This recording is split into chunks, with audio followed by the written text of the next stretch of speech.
क्या आप जानते हैं कि मृत्यु के समय होने वाले लक्षण और पीड़ा कैसी होती है तथा मृत्यु के बाद जीवात्मा कहाँ जाती है?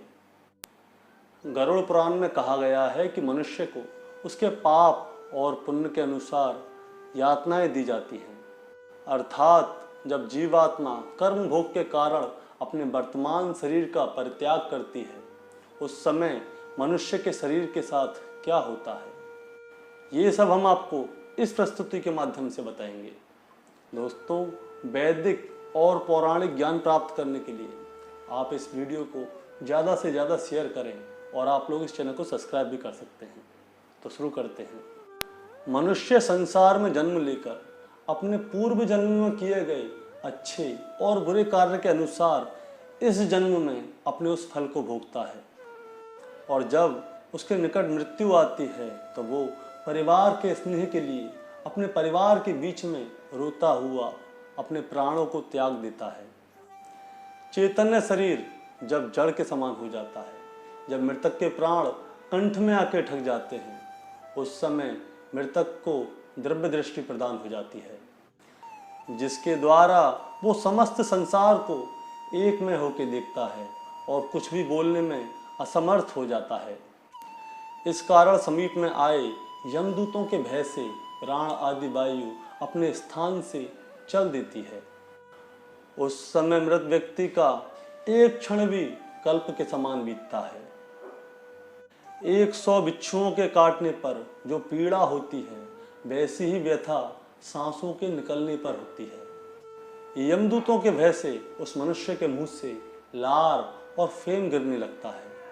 पापी मनुष्यों के प्राण गुदा मार्ग से तथा पुण्य कर्म करने वाले मनुष्यों के प्राण मुख से निकलते हैं। जब प्राणी के शरीर से प्राण निकलते हैं तो उनको यमदूत मिलते हैं, जो कि देखने में बहुत ज़्यादा भयंकर होते हैं। उनकी आंखें क्रोध से लाल होती है, उनका शरीर बहुत लंबा चौड़ा होता है, जिनके हाथ में एक नुकीला शस्त्र होता है, उनके बाल खड़े हुए होते हैं, जो देखने में कौवे से भी ज़्यादा काले होते हैं।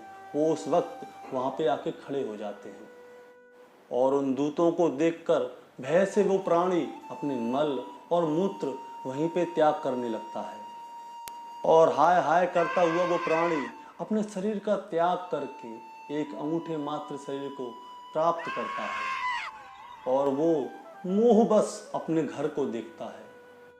उस अंगूठे के समान व्यक्ति को उसके गले में रस्सी डाल के इस प्रकार ले जाते हैं जैसे कि राजा के सिपाही किसी अपराधी को लेके जाते हैं।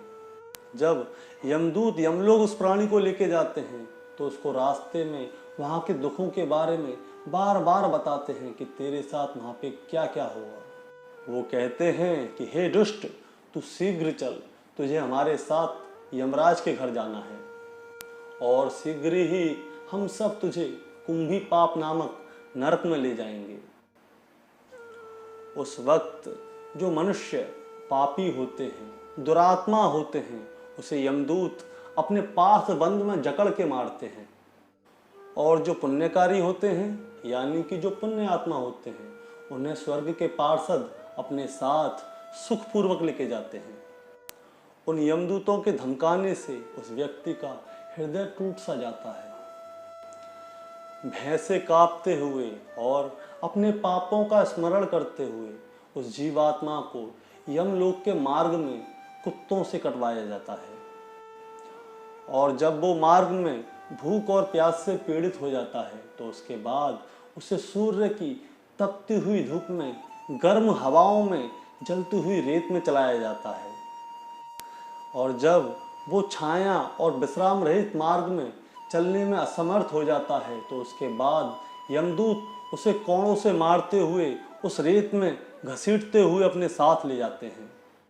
ऐसे कठिन मार्ग में वो चलने में असमर्थ हो जाता है, उसे चक्कर आते हैं, वो गिर जाता है, फिर खड़ा होता है, फिर उनके साथ जबरदस्ती चलना पड़ता है, और इस प्रकार वो जीव अंधकार में यमलोक में पहुंचाया जाता है, और वे यमदूत उसे घोर नरक की यातनाएं दिखाते हैं। यमलोक में पहुंचने के बाद वो जीव यमदेव के दर्शन करता है। उसके बाद घोर नरक की यातनाएं प्राप्त करने के बाद वो मनुष्य रूप में दोबारा से जन्म लेता है। और इसके आगे उस जीवात्मा के साथ क्या क्या घटित होता है, ये हम आपको गरुड़ पुराण के अगले भाग में बताएंगे। दोस्तों, मैं आशा करता हूँ कि आपको हमारी ये प्रस्तुति पसंद आई होगी। अपने विचारों को साझा करने के लिए आप हमें कमेंट कर सकते हैं, वीडियो को शेयर कर सकते हैं और हमारा चैनल सब्सक्राइब कर सकते हैं। तो बोलिए राधे राधे।